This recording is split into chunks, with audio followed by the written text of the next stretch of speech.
In the heart of Chicago lived Emily Parker, a woman whose kindness and selflessness had become both her strength and her struggle.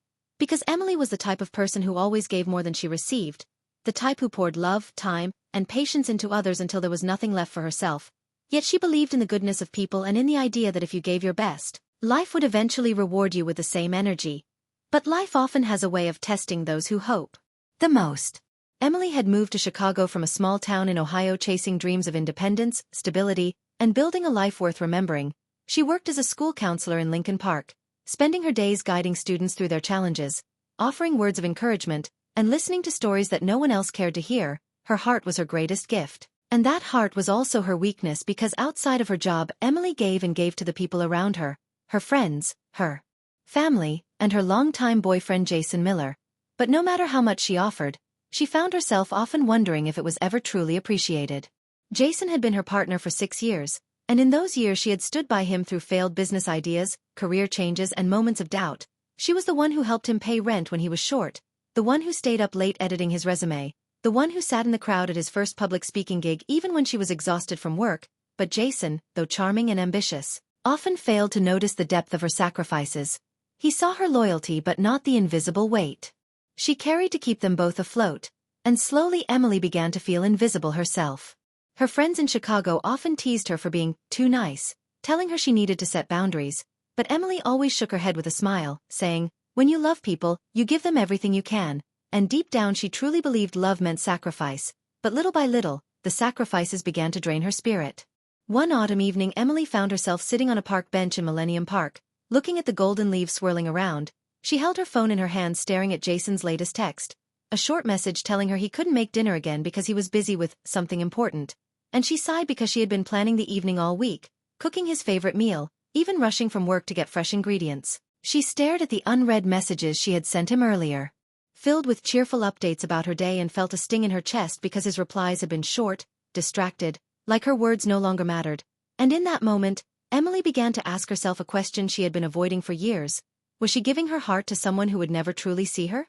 The story of Emily's journey became a lesson not just for her but for everyone around her, because when you give everything to people who cannot value it, you risk losing yourself. But Emily was not destined to remain broken. Her strength was still waiting to surface. A few weeks later, Emily was invited by her colleague Sarah Johnson to attend a local community event in Chicago's West Loop. It was a fundraiser for underprivileged youth, and Sarah thought it would be good for Emily to meet new people.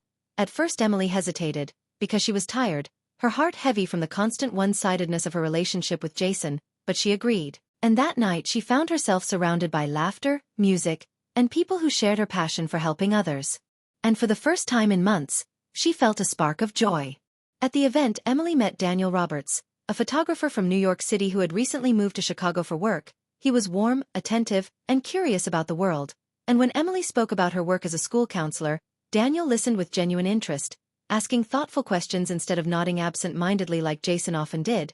Their conversation stretched into hours. And though Emily was not looking for anything romantic, she realized how healing it felt simply to be heard. Over the next few weeks, Emily and Daniel crossed paths more often at community projects and art showcases, and each time she noticed the difference between being tolerated and being valued.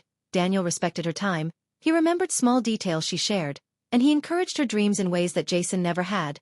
Emily did not rush into anything, but deep inside she began to rediscover the truth she had buried for so long, that she was worthy of love, not because of how much she gave, but because of who she was.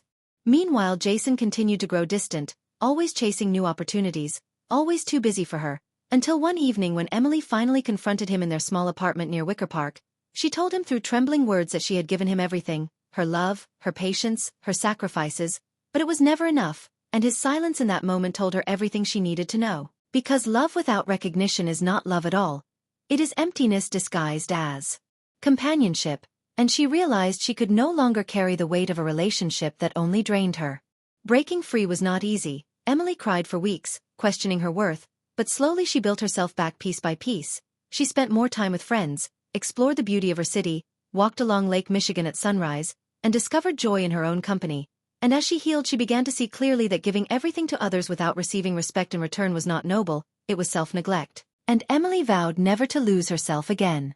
In the end, Emily did not define her story by heartbreak but by rebirth. She found strength in setting boundaries, in learning that love must flow both ways, and in realizing that sometimes walking away is the greatest act of self-love, and as she stood on the rooftop of her building one evening watching the Chicago skyline glow in the distance, she whispered to herself, "I gave everything, but now I will give to myself." And in that moment, Emily Parker finally felt free.